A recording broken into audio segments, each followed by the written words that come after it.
Hello everyone. So start करते हैं environment revision series for UPSC 2026 और इससे पहले की टॉपिक हम कवर कर चुके हैं। आज फॉरेस्ट फायर से स्टार्ट करते हैं एंड देन इसके बाद के जितनी भी टॉपिक है, ठीक है। बेसिकली हम क्या पढ़ रहे हैं, बायोम के बारे में पढ़ रहे हैं। तो स्टार्ट करते हैं। ये जो फॉरेस्ट फायर होता है, ठीक है, फॉरेस्ट फायर्स जो हमें देखने मिलता है, क्या ये डिस्ट्रक्शन है या ये ज़रूरी है, नेसेसिटी है या डिस्ट्रक्शन है, इस चीज़ को समझते हैं। तो fires are essential for some ecosystem. कुछ इकोसिस्टम्स के लिए फायर्स जरूरी होते हैं, ठीक है। 3/4 of all global habitats are fire dependent.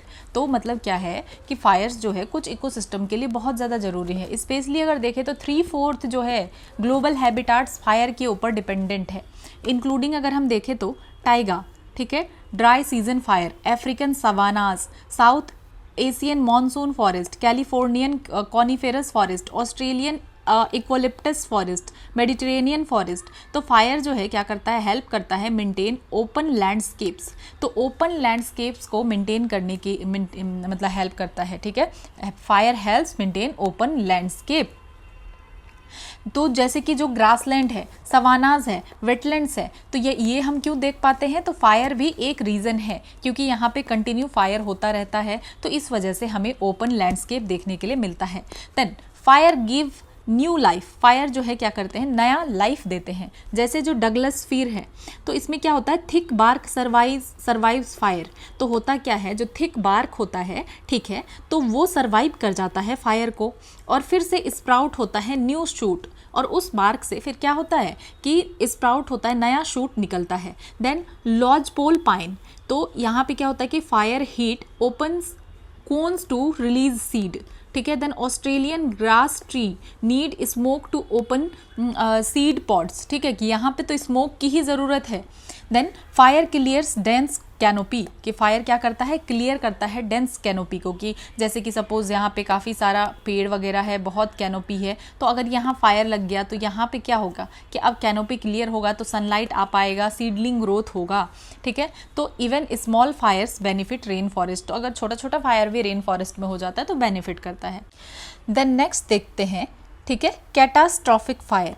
तो हमने फायर का कुछ फ़ायदा देखा, ठीक है। फायर से ये भी होगा कि जो ओल्ड या डिजीज ट्री है वो भी कंज्यूम हो जाएगा, इकोलॉजिकल रिजुविनेशन होगा। लेकिन कैटास्ट्रॉफिक फायर अगर हम देखें तो क्या होता है कि जब फायर अनकंट्रोल्ड फायर होगा और बहुत ज़्यादा डिस्ट्रक्शन होगा, तो जैसे कुछ जगहों में स्मॉल फायर्स को रोकना बिल्कुल भी सही नहीं होगा। क्यों? क्योंकि यहाँ पे अगर स्मॉल फायर को रोका जाएगा तो फ्यूल एक्यूमुलेशन होगा और फिर मैसिव फायर हो सकता है, जो कि कॉमन देखा जाता है साइबेरियन और कैनेडियन टाइगा में, ईस्टर्न ऑस्ट्रेलिया में, कैलिफोर्निया में, ठीक है। यहाँ पे देखने के लिए मिलता है काफ़ी ज़्यादा फायर। ऑस्ट्रेलिया में काफ़ी ज़्यादा फायर की बात सुनते हैं। तो फायर जब जो है कंट्रोल्ड मैनर में हो तो वो सही है, लेकिन अगर बहुत ज़्यादा फायर हो तो फिर जो है नुकसान होता है। तो रिसेंट अगर कुछ एग्जांपल देखें 2019 और 20 का, ऑस्ट्रेलियन ब्लैक समर, ठीक है, यहाँ पे सक्सेसिव जो क्यों हुआ था, क्योंकि यहाँ बहुत ज़्यादा ड्रॉट पड़ा था, सूखा पड़ा था, इसलिए जो है फायर देखने के लिए मिला। देन 2021 का अगर जुलाई वाइल्ड फायर देखा जाए north western US and south western Canada में, ठीक है, तो ट्रिगर्ड बाय हीट डोम, ठीक है, हीट डोम की वजह से वहाँ ट्रिगर हुआ था फ्रॉम मिएंडरिंग जेट स्ट्रीम। तो हीट डोम वहाँ क्रिएट हो गया था, उसकी वजह से जो है बहुत ज़्यादा फायर देखने के लिए मिला। तो जिस फायर को रोकना मुश्किल है तो वो कैटास्ट्रॉफिक फायर है, ठीक है, बैड है। लेकिन जनरली जो है फायर क्या है, जो सही होता है, जिसके लिए हमने देखा कि कुछ कुछ जगह के लिए तो बहुत ही ज़्यादा सही है, कि टाइगा, अफ्रीकन सवाना, ठीक है, South African monsoon forest, Californian coniferous forest, Australian eucalyptus forest, Mediterranean forest. तो यहाँ पे फायर जो है कॉमनली देखने के लिए मिलता है, ठीक है, और इससे ही मेंटेन होता है ग्रासलैंड, सवाना, वेटलैंड्स वगैरह, ये सब हमें देखने के लिए मिलता है। अब देखते हैं मशरूम के बारे में। यहाँ पे यूपीएससी में 2023 में इस पे क्वेश्चन आ चुका है। मशरूम पे तो वैसे भी पहले भी क्वेश्चन आया है, ठीक है। तो इसमें जो है गानोडर्मा लूसिडम, ठीक है, ये ऐसा मशरूम है जो कि इम्यूनिटी को बूस्ट करता है और एंटी कैंसर इफेक्ट है। Then psilocybe, sorry for the psilocybe, I think psilocybe, इसमें क्या है, ये कंटेन करता है सीलोसाइबिन। ये साइको एक्टिव जो है इसका प्रॉपर्टी होता है, ये ऑल्टर करता है ब्रेन एक्टिविटी को।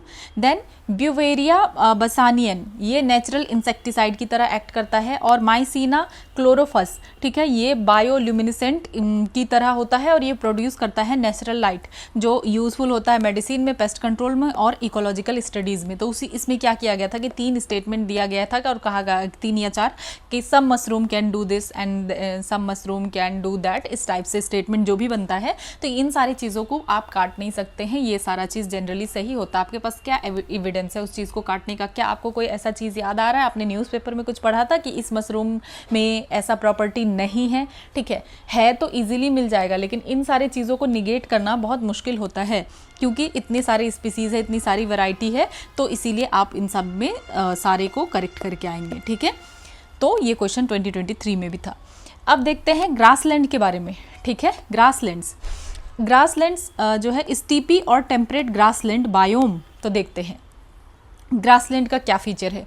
तो ट्रीलेस प्लेन होता है, ग्रासेस यहाँ पे स्ट्रॉट होगा, मतलब छोटा छोटा ग्रास होगा, फ्रेश होगा और न्यूट्रिशियस होगा। देन पोलवर्ड अगर ट्रांजिशन देखें कि जैसे पोल की तरफ धीरे धीरे बढ़ते जाते हैं तो क्या होगा, लीड्स टू वुडेड स्टीपीज। तो वुडेड स्टीपीज यहाँ देखने के लिए मिलेगा, कॉनिफर्स होगा क्योंकि यहाँ अब रेनफॉल थोड़ा धीरे धीरे बढ़ रहा है इस वजह से। Then low animal diversity compare to tropical biomes. तो अगर ट्रॉपिकल बायोम्स में देखें तो एनिमल डाइवर्सिटी बहुत ज़्यादा है, लेकिन यहाँ पे कम एनिमल डाइवर्सिटी है ट्रॉपिकल बायोम से। ये बात याद रखना है लेकिन कम है ट्रॉपिकल बायोम से। तो ये हमें देखने के लिए मिलता है। देन अब समझते हैं सवाना और tropical wet and dry biome के बारे में, जिसको कि कहा जाता है ट्रॉपिकल श्रब लैंड और ग्रासलैंड। तो सवाना में अगर देखें तो टॉल ग्रासेस होता है और शॉर्ट डेसिडुअस ट्रीज भी मिलेगा। अम्ब्रेला शेप्ड ट्रीज, एकासियाज यहाँ पे होता है।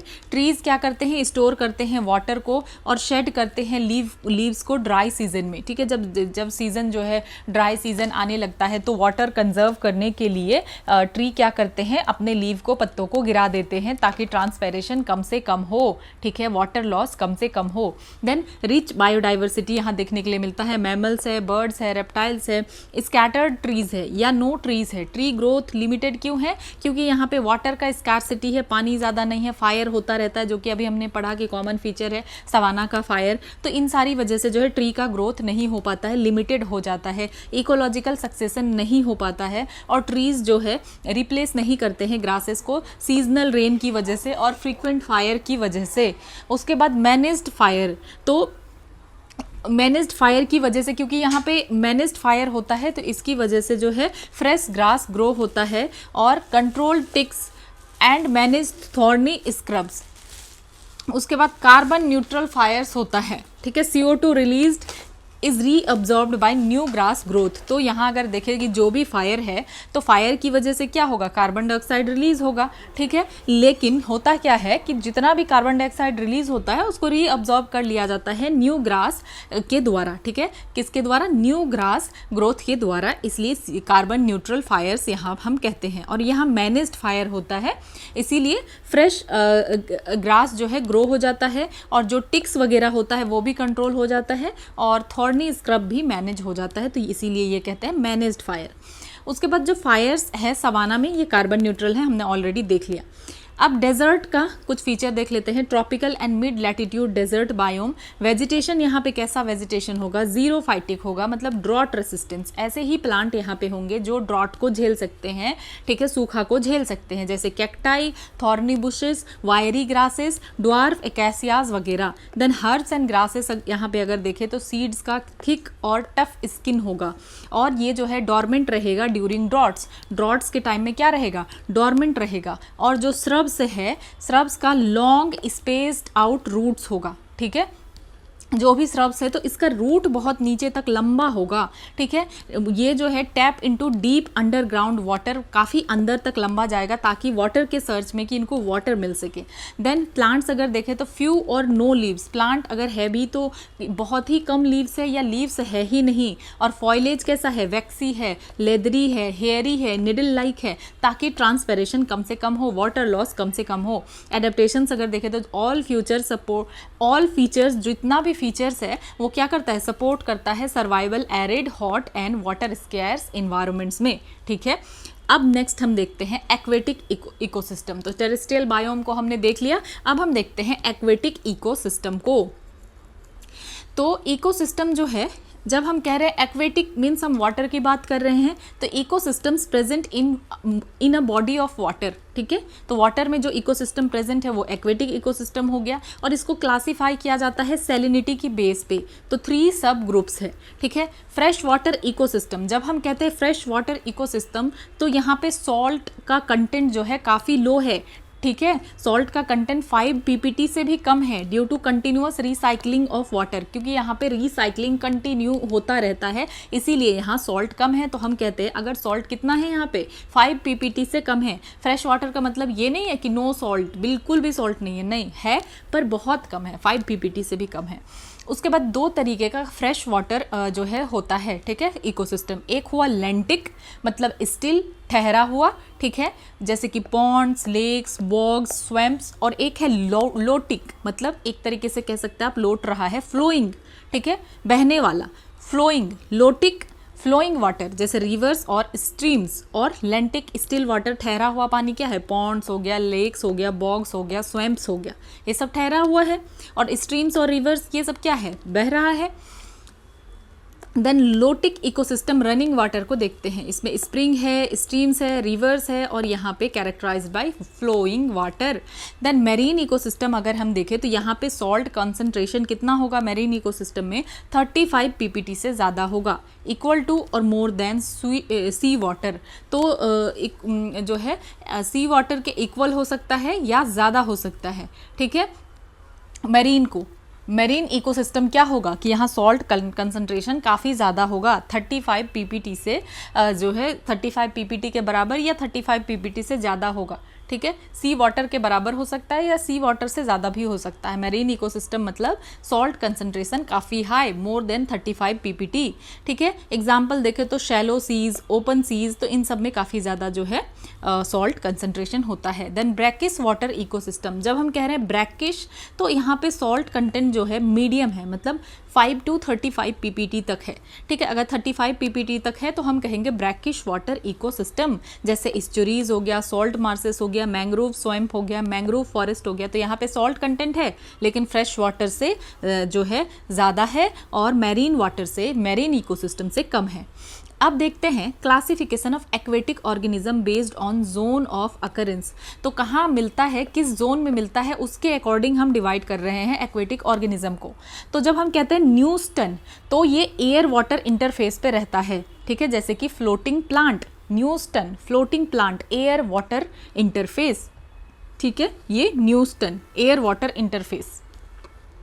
देन उसके बाद प्लैंकटन, और डीप जाएंगे तो नेक्टन, और सबसे डीप में बेंथोस, ठीक है, क्या, बेंथोस। अब देखते हैं ये पेरीफाइटन क्या होता है। तो पेरीफाइटन जो है एक कॉम्प्लेक्स मिक्सचर है एल्गी का, साइनोबैक्टीरिया का और हेटेरोट्रॉफिक माइक्रोब्स का, ठीक है, एंड डेट्रिटस का, ठीक है, एंड डेट्रिटस का that is attach to submerge surface in most aquatic ecosystem, ठीक है। तो ये अटैच कहाँ होता है, सबमर्ज्ड सरफेस में होता है मोस्ट एक्वेटिक इकोसिस्टम में का। इनको हम कहते हैं पेरीफाइटन, याद रखना है, जैसे कि वाटर स्ट्राइडर्स, सेसाइल एल्गी वगैरह हो गया। तो बेसिकली जो एल्गी हो गया, साइनोबैक्टीरिया हो गया, हेटेरोट्रॉफिक माइक्रोब्स हो गया, ठीक है, डेट्रिटस वगैरह हो गया, ये अटैच होता है सबमर्ज्ड सरफेसेस में, ठीक है। तो ऐसे इस टाइप से आप देख सकते हैं कि जो है सबमर्ज्ड जो भी सरफेसेस हैं इनमें इस तरीके से ये सब कुछ अटैच हो जाता है। सेसाइल क्या क्या देखा हमने एग्जाम्पल पे, वाटर स्ट्राइडर्स और सेसाइल एल्गी, ये सब पेरीफाइटन है। देन अब समझते हैं प्लैंकटन क्या है। तो प्लैंकटन जो है माइक्रोस्कोपिक फ्लोटिंग ऑर्गेनिज्म है, छोटे छोटे फ्लोटिंग ऑर्गेनिज्म है। और फाइटोप्लैंकटन जो है एल्गी, ऑटोट्रॉफ्स हैं, ये प्राइमरी प्रोड्यूसर हैं, ठीक है। और जू प्लैंकटन जैसे क्रस्टासियन, प्रोटोजोअन्स, हेट्रोट्रॉफ्स हैं, ठीक है। देन लिमिटेड लोकोमोशन होता है प्लैंकटन में, इनका डिस्ट्रीब्यूशन मेनली कंट्रोल होता है वाटर करंट्स के द्वारा, ठीक है, लिमिटेड लोकोमोशन है। अगर डिस्ट्रक्शन हो फाइटोप्लैंकटन का तो क्या होगा, कार्बन सिंक फंक्शन डिस्टर्ब हो जाएगा, ओशियन फूड चेन भी अफेक्ट हो जाएगा। तो फाइटोप्लैंकटन बहुत इंपॉर्टेंट है क्योंकि प्राइमरी प्रोड्यूसर है फाइटोप्लैंकटन, ठीक है। इसीलिए अगर फाइटोप्लैंकटन का डिस्ट्रक्शन होगा तो बहुत इशू हो जाएगा। देन अब देखते हैं नेक्टन। नेक्टन है एक्टिव स्विमर्स, तो ये क्या कर सकते हैं, ओवरकम कर सकते हैं वाटर करंट्स को, जैसे कि फिश और स्क्विड्स वगैरह क्या है, नेक्टन है, ये एक्टिव नेक्टन क्या है, एक्टिव स्विमर्स हैं। देन ये ओवरकम कर सकते हैं वाटर करंट्स को। देन जो बेंथोस हैं, बेंथोस क्या करेंगे, ये bottom of the water body पे रह सकते हैं, जैसे फिश हो गया, टर्टल्स हो गया, मोलस्क्स वगैरह हो गया, तो ये काफ़ी नीचे नीचे तक भी रह सकते हैं, ठीक है, वाटर बॉडी के बॉटम तक। तो फाइटोप्लैंक्टन के बारे में अगर हम देखें तो ये माइक्रोस्कोपिक ऑटोट्रॉफ्स है जो कि ओशन में मिलता है। इनमें क्लोरोफिल होता है, ये कैप्चर करते हैं सनलाइट को, परफॉर्म करते हैं फोटोसिंथेसिस और कन्वर्ट करते हैं chemical and convert into chemical energy and then chemical energy में कन्वर्ट करते हैं। देन नेक्स्ट अगर हम देखें, वाइल ऑल फोटोसिंथेसाइज, तो जितने भी फाइटोप्लैंक्टन हैं ये फोटोसिंथेसिस करते हैं, लेकिन कुछ ऐसे हैं जो कंज्यूम करते हैं अदर ऑर्गेनिजम्स को भी एक्स्ट्रा एनर्जी के लिए, ठीक है। अब जो है हम फाइटोप्लैंक्टन अगर देखें तो इसमें डायटम्स है, डाइनोफ्लैजिलेट्स है, क्रिप्टोमोनैड्स है, green algae, blue green algae है। क्या क्या है, diatoms, dinoflagellates, cryptomonads, green algae, blue green algae हैं, ठीक है। Base of aquatic food web और इकोलॉजिकल इंडिकेटर, तो ये जो हैं क्या हैं, ये बेस हैं एक्वेटिक फूड वेव के और इकोलॉजिकल इंडिकेटर भी हैं, ठीक है। और ये कंट्रीब्यूट करते हैं 50% ऑफ द एटमॉस्फेरिक ऑक्सीजन, तो बहुत बड़ा जो है कंट्रीब्यूशन है, 50% ऑफ द एटमॉस्फेरिक ऑक्सीजन यहीं से आ रहा है। तो ये हेल्प करते हैं, मिटिगेट करते हैं, help mitigate climate change and absorb human induced carbon dioxide, और ह्यूमन इंड्यूस्ड कार्बन डाइऑक्साइड को जो है ह्यूमन इंड्यूस्ड कार्बन डाइऑक्साइड को एब्जॉर्ब करते हैं। तो ये बहुत बड़ा चीज़ जो है इंपॉर्टेंट चीज़ है, आपको याद रखना चाहिए कि ये कंट्रीब्यूट करते हैं 50% ऑफ एटमॉस्फेरिक ऑक्सीजन में, ओके। देन अब देखते हैं कि कौन सा फैक्टर है जो कि लिमिट करता है प्रोडक्टिविटी एक्वेटिक इकोसिस्टम का, factors limiting productivity of aquatic ecosystem. तो सबसे पहले सनलाइट डिटरमाइन करता है प्लांट डिस्ट्रीब्यूशन को बेस्ड ऑन लाइट पेनिट्रेशन के बेसिस पे सनलाइट डिटरमाइन करता है प्लांट डिस्ट्रीब्यूशन को, ठीक है। Divides water column into photic zone और एफोटिक जोन, ठीक है। फोटिक मतलब जहां सनलाइट पहुंच रहा है, एफोटिक जोन मतलब जहां सनलाइट नहीं पहुंच रहा है। तो फोटिक को हम यू फोटिक भी कहते हैं, ठीक है। ए याद रखना, ए मीन्स नहीं, तो फोटिक मतलब सनलाइट यहाँ जा रहा है। तो surface to depth where light जो है जा रहा है, और 1% ऑफ द सरफेस लेवल तक लाइट पहुंच पा रहा है, ठीक है। जो सरफेस लेवल है यहाँ पे 1% तक क्या हो रहा है, लाइट पहुंच पा रहा है, तो ये हो गया फोटिक जोन। देन फोटोसिंथेसिस यहाँ पॉसिबल है और यहाँ पे मैक्सिमम प्राइमरी प्रोडक्टिविटी होता है। और यहाँ कौन कौन से प्लांट हैं, फाइटोप्लैंक्टन, एल्गी वगैरह यहीं पे फोटिक जोन में जो है हमें देखने के लिए मिलता है। देन एफोटिक और प्रोफंडल जोन तो बिगिंस बिलो फोटिक जोन, तो फोटिक जोन के नीचे जो है स्टार्ट होता है और ये एक्सटेंड करता है टू लेक ओशन बॉटम तक, ठीक है। तो ये जो है क्या है, बिलो फोटिक जोन, जैसे फोटिक जोन खत्म हुआ तो आता है एफोटिक जोन।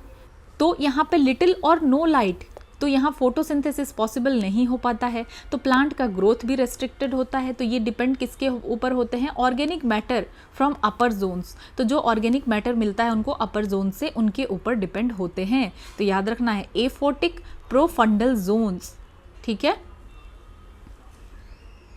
सो यहाँ पे अगर हम कुछ ओसेनिक जोन देखना चाहें तो ये वाला क्या है, फोटिक जोन है, ठीक है। ये फोटिक जोन है जहाँ पे सनलाइट पेनिट्रेट कर पा रहा है, ठीक है। तो ये इस जोन को हम क्या कहेंगे, इस जोन को हम कहेंगे फोटिक जोन, क्योंकि यहाँ पे सनलाइट आ रहा है, ठीक है। तो काफ़ी सारा जोन है, हम बाद में पढ़ेंगे। देन तो एफोटिक में हमने क्या देखा कि ये जो है लेक और ओशन के बॉटम तक हम एफोटिक कहेंगे, क्योंकि यहाँ सनलाइट पेनिट्रेट नहीं हो पा रहा है, ठीक है। और ये फोटिक जोन के नीचे से ही एफोटिक जोन स्टार्ट हो जाता है। सो अब देखते हैं डिज़ोल्व्ड ऑक्सीजन के बारे में कि डिज़ोल्व्ड ऑक्सीजन क्या है। तो डिज़ोल्व्ड ऑक्सीजन जब हम कह रहे हैं तो refers to the level of free non compound oxygen present in water और अदर लिक्विड्स, ठीक है। तो वाटर और अदर लिक्विड में जो फ्री ऑक्सीजन रहता है, ठीक है, तो उसको हम कहेंगे डिज़ोल्व्ड ऑक्सीजन, ठीक है। तो फ्रेश वाटर डिजॉल्व ऑक्सीजन कितना होता है, लगभग 10 ppm होता है। तो समझते हैं डिजॉल्व ऑक्सीजन जो है फ्रेश वाटर में यूजुअली कितना होता है, 10 पार्ट्स पर मिलियन। कितना, 10 पार्ट्स पर मिलियन होता है। इसका मतलब क्या है कि 10 mg ऑफ ऑक्सीजन जो है होता है पर 1 लीटर ऑफ वाटर, कि अगर 1 लीटर वाटर है, 1 लीटर वाटर है, तो यहाँ पे 10 mg ऑक्सीजन होगा। कितना ऑक्सीजन होगा, 10 mg ऑक्सीजन होगा। तो इस बात को ध्यान रखना है, ठीक है।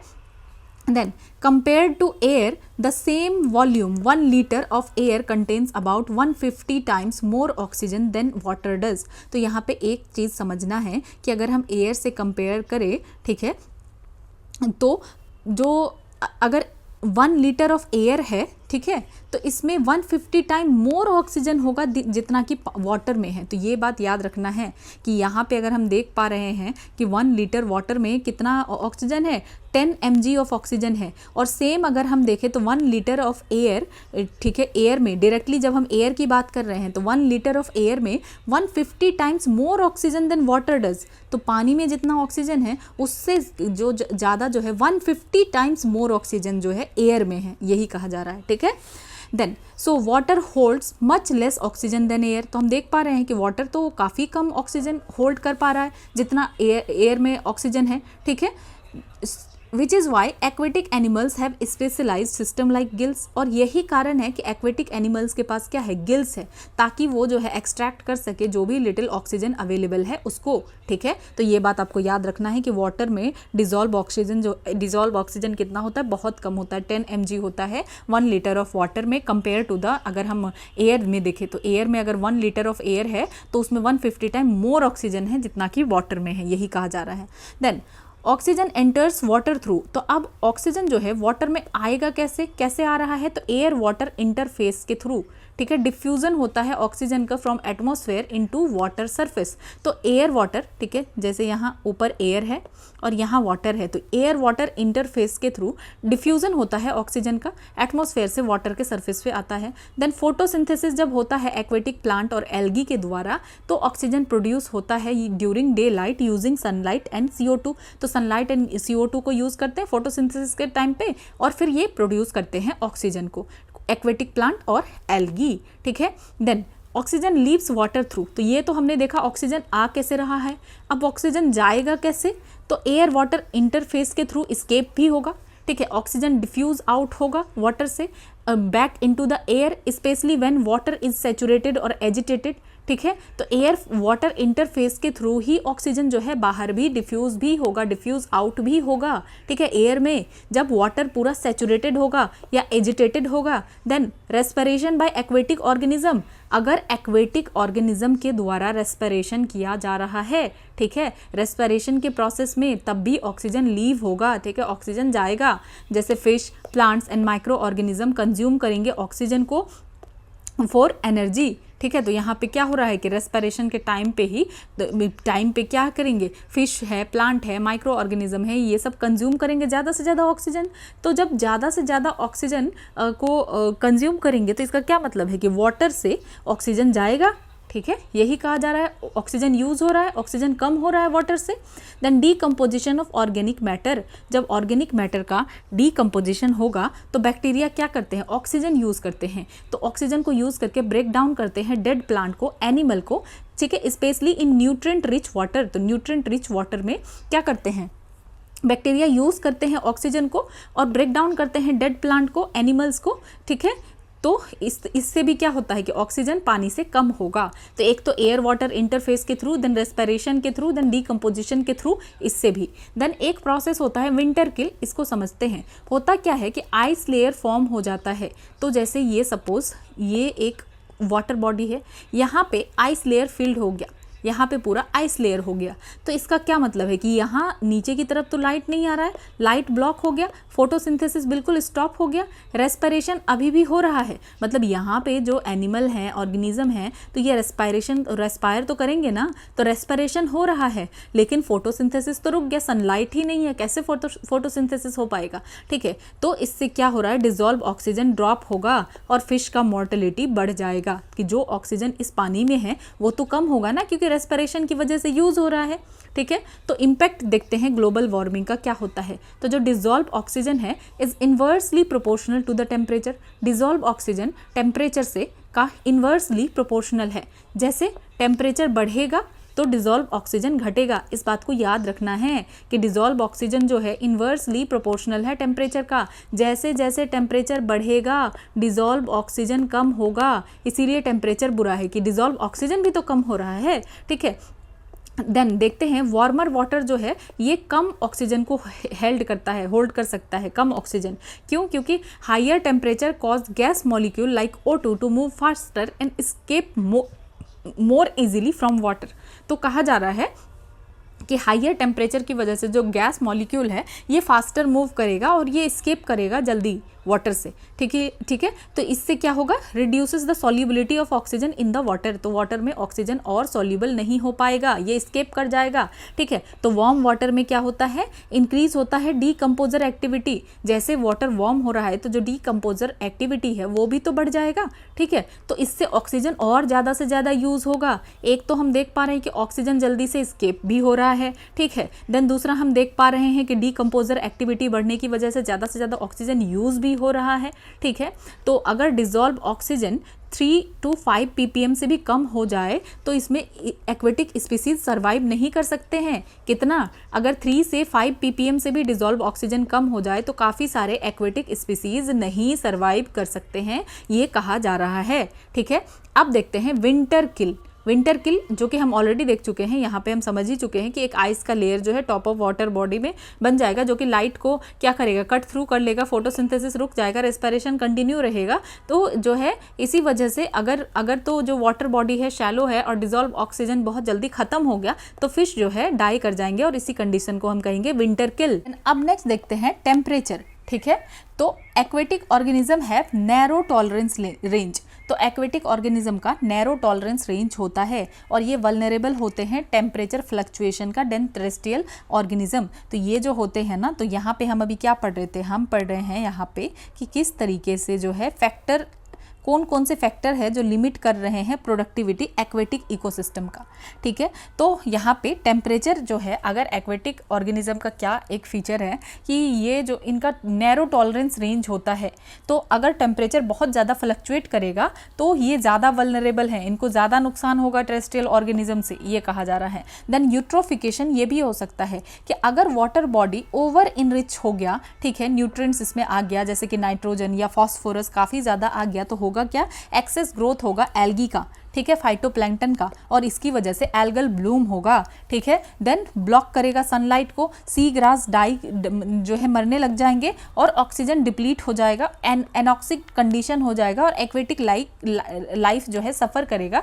या जो है मरने लगेगा, ठीक है। तो यहाँ पे क्या कहा जा रहा है कि अगर ओवर इनरिचमेंट हो गया, बहुत सारा न्यूट्रिशन आ गया, ठीक है, ओवर इनरिचमेंट हो गया तो एक्सेस ग्रोथ होगा किसका, एल्गी का, प्लैंक्टन का, तो एल्गल ब्लूम हो गया। और जैसे ही एल्गल ब्लूम अगर इस वाटर बॉडी में, ठीक है, सपोज ये वाटर बॉडी है और यहाँ पे एल्गल ब्लूम बहुत ज़्यादा एल्गी वगैरह यहाँ हो गया, एल्गल ब्लूम हो गया, तो ये तो ब्लॉक करेगा ना सनलाइट को, तो सी ग्रास जो नीचे है वो डाई हो जाएगा, ऑक्सीजन भी डिप्लीट होगा, एनारोक्सिक कंडीशन हो जाएगा, ठीक है। ऑक्सीजन डिप्लीट क्यों होगा? क्योंकि यहाँ पे इतना ज़्यादा प्रोडक्टिविटी है, इतना ज़्यादा प्लांट वगैरह हो गया यहाँ पे, ठीक है, एक्वेटिक एनिमल प्लांट वगैरह, तो इसकी वजह से क्या होगा कि सब लोग ऑक्सीजन ज़्यादा से ज़्यादा यूज़ कर रहे हैं और ऑक्सीजन तो यहाँ पे डिप्लीट हो रहा है क्योंकि यहाँ पे सनलाइट ब्लॉक हो चुका है, तो इसीलिए एनॉक्सिक कंडीशन हो जाएगा, ऑक्सीजन डिप्लीट हो जाएगा और एक्वेटिक लाइफ जो है सफ़र करेगा। तो यहाँ पे आपको क्या कंडीशन देखने, एक तो सनलाइट ब्लॉक हो गया, दूसरा क्योंकि यहाँ पे ओवर इनरिचमेंट था तो यहाँ ऑर्गेनिज्म भी काफ़ी ज़्यादा बढ़ गया और सबको क्या चाहिए, रेस्पिरेशन करना है, ऑक्सीजन चाहिए, तो ऑक्सीजन और ज़्यादा डिप्लीट होगा। तो ये सब कुछ कंडीशन है, ठीक है। तो यहाँ पे अगर आप देखना चाहें तो ये तो टेरेस्ट्रियल पार्ट हो गया, ठीक है, टेरेस्ट्रियल इकोसिस्टम हो गया। देन ये ट्रांजिशनल इकोसिस्टम या इकोटोन भी जिसको हम कहते हैं, जो कि हमने देखा था कि ये ट्रांजिशनल इकोसिस्टम है। जैसे यहाँ टेरेस्ट्रियल से डायरेक्ट एक्वेटिक तो नहीं आ जाएगा ना, बीच में कुछ ऐसा एरिया आएगा जहाँ पे लैंड भी है और वाटर भी है, ठीक है, तो ये इकोटोन है। तो इस एरिया को कहा जा रहा है लिटोरल जोन। कौन सा जोन? Littoral zone.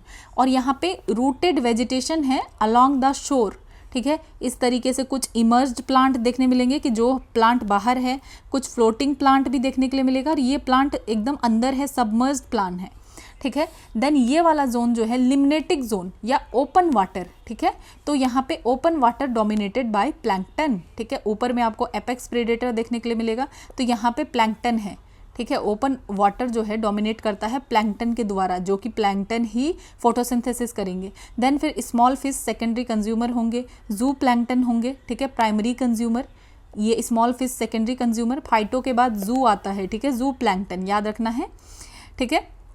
देन ये वाला जो है यूफोटिक जोन है, ये वाला जोन जो है, ये जोन क्या है, यूफोटिक जोन है। मतलब क्या है, यहाँ लाइट आ पा रहा है, यहाँ पे फोटोसिंथेसिस हो पा रहा है, तो यहाँ ये यूफोटिक जोन हो गया। देन ये हो गया profundal zone, a deep water zone containing only heterotrophs. अब यहाँ पे सिर्फ हेटेरोट्रॉप्स ही हैं, ठीक है। और ये नीचे वाला जोन क्या है, बेंथिक जोन है, यहाँ पे लाइट नहीं पहुँच पा रहा है। ये वाला जोन क्या है, जहाँ पे लाइट पहुँच पा रहा है।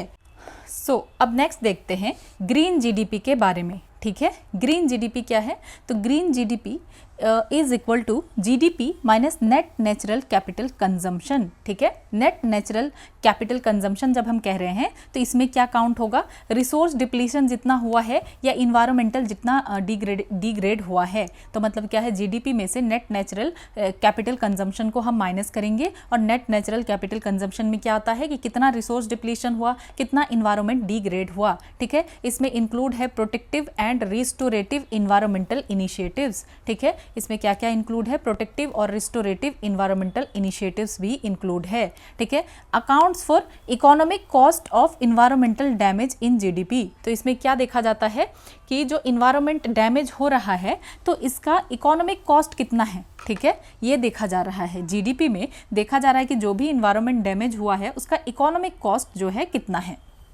तो ये है ग्रीन जीडीपी कि जीडीपी में से माइनस कर दिया जाएगा नेट नेचुरल कैपिटल कंजम्पशन को, ठीक है, कितना कैपिटल कंज्यूम हो गया। देन अब देखते हैं ecosystem services by sea grass. तो सी ग्रास क्या है, एक्वेटिक फ्लावरिंग प्लांट्स है, एंजियोस्पर्म्स है, जो कि शैलो सॉल्टी और ब्रैकिश वाटर में पाया जाता है ट्रॉपिक से आर्कटिक सर्कल तक, ठीक है। सी ग्रास कहाँ तक मिलता है, ट्रॉपिक से आर्कटिक सर्कल तक मिलता है, और growth depth limited by turbidity. तो ग्रोथ इसका जो है कि कितना ग्रो होगा नहीं होगा, ये किससे लिमिट होगा, लिमिट हो जाएगा टर्बिडिटी से, ठीक है। देन डिस्ट्रीब्यूशन अगर देखें इंडिया में तो सबसे ज़्यादा पाक स्टेट में और गल्फ ऑफ मन्नार में मिलता है। तो सी ग्रास का इंपॉर्टेंट क्या है, इकोसिस्टम इंजीनियर है सी ग्रास, ऑल्टर करेंगे, alter ecosystem and adapt to environmental changes. Then dugong sea cow जो है, जो कि हर्बीवोरस मैमल है, ये सी ग्रास के ऊपर डिपेंड रहते हैं फूड के लिए, ठीक है। देन कार्बन स्टोरेज के लिए इंपॉर्टेंट है, ये स्टोर कर सकते हैं 3 गुना ज़्यादा कार्बन पर एकड़ देन रेन फॉरेस्ट। कितना कार्बन ज़्यादा स्टोर कर सकते हैं, 3 गुना ज़्यादा कार्बन स्टोर कर सकते हैं रेन फॉरेस्ट से ज़्यादा। तो ये इंपॉर्टेंट पॉइंट है कि रेन फॉरेस्ट से भी 3 गुना कार्बन जो है ये स्टोर कर सकते हैं। Then seagrass meadows responsible है फॉर जो है 10% of carbon buried in more than 10% of carbon buried in ocean despite occupying just 0.2% of ocean area. तो कहा जा रहा है कि जो सी ग्रास मीडो है तो यहाँ पे मेनली क्या कहा जा रहा है कि कार्बन कैप्चर बहुत ज़्यादा करते हैं, ठीक है, कि 10% ऑफ कार्बन जो है बरीड है ओशन में सी ग्रास मीडोज की वजह से, और जस्ट ये एरिया कितना ऑक्यूपाई कर रहे हैं, जस्ट 0.2%। तो यहाँ पे हम क्या देख पा रहे हैं कि सी ग्रास जो है 3 गुना ज़्यादा कार्बन को स्टोर कर सकते हैं देन रेन फॉरेस्ट, ठीक है, पर एकड़, ठीक है, 3 टाइम मोर कार्बन पर एकड़ देन रेन फॉरेस्ट। देन देखते हैं ऑक्सीजन प्रोड्यूस करते हैं, हाईली प्रोडक्टिव होते हैं और सपोर्ट करते हैं हाई बायोडाइवर्सिटी को। देन ये नर्सरी ग्राउंड बनते हैं कमर्शियली वैल्यूएबल फिश के लिए एंड रिक्रिएशनल स्पीसीज के लिए। देन वेव एनर्जी डेसिपेशन, ये प्रोटेक्ट करते हैं शोर लाइन को इरोजन से और प्रोटेक्ट करते हैं सी वॉल को वेव डंपिंग से।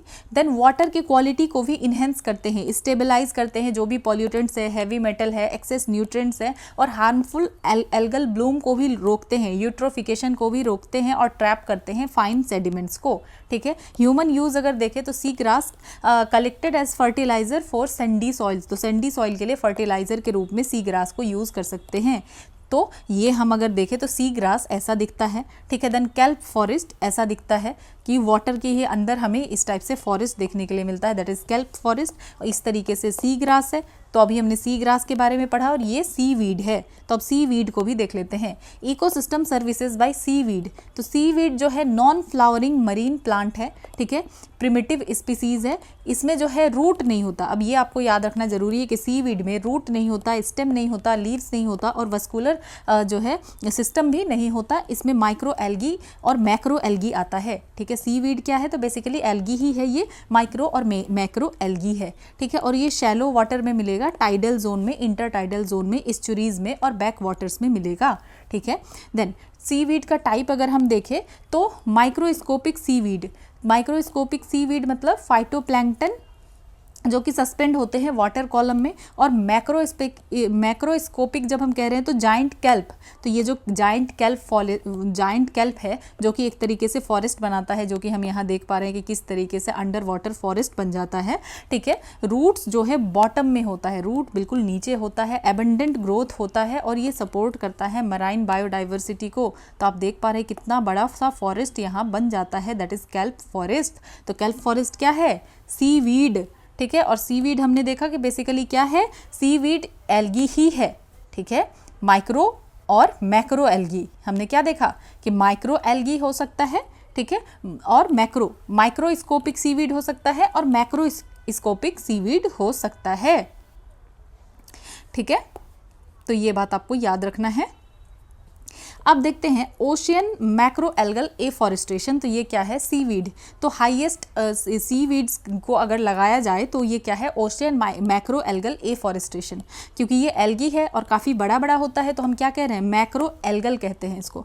सीवीड जो है हाईएस्ट फोटोसिंथेसिस एफिशिएंसी है इसका मॉइस्ट कंडीशन की वजह से, और ये कंट्रीब्यूट करते हैं 50% ऑफ ग्लोबल फोटोसिंथेसिस को। कितना, 50% ऑफ ग्लोबल फोटोसिंथेसिस कौन कर रहा है, सीवीड। देन सीवीड फार्मिंग, तो ये आइडियल है, ideal for ocean macro algal afforestation के लिए, जो कि बूस्ट करेगा कार्बन सिक्वेस्ट्रेशन को, क्योंकि हम क्या देख पा रहे हैं कि अगर सीवीड क्या कर रहा है, 50% ऑफ ग्लोबल फोटोसिंथेसिस के लिए रिस्पॉन्सिबल है। देन ओशियन एफॉरेस्ट्रेशन पोटेंशियल अगर हम देखें तो अगर ये नेचुरल मैक्रो एल्गल पॉपुलेशन ज़्यादा से ज़्यादा बढ़ेगा तो ये ज़्यादा से ज़्यादा एटमॉस्फेरिक कार्बन डाइऑक्साइड को लेगा, ठीक है। और अगर सीवीड को हार्वेस्ट किया जाए तो इसको कन्वर्ट किया जा सकता है बायोमीथेन में एनारोबिक डाइजेशन के थ्रू, ठीक है। ये सब कुछ कहा जा रहा है। तो हम यहाँ देख सकते हैं कि इस तरीके से हमें सीवीड का 844 स्पीसीज देखने के लिए मिलता है। तो कहाँ कहाँ है, यहाँ पाक बे में, यहाँ हमने देखा कि सबसे ज़्यादा यहाँ है। देन गल्फ ऑफ कच्छ, यहाँ पे भी हमें देखने के लिए मिल रहा है, ठीक है। तो इस तरीके से आप देख सकते हैं कि सीवीड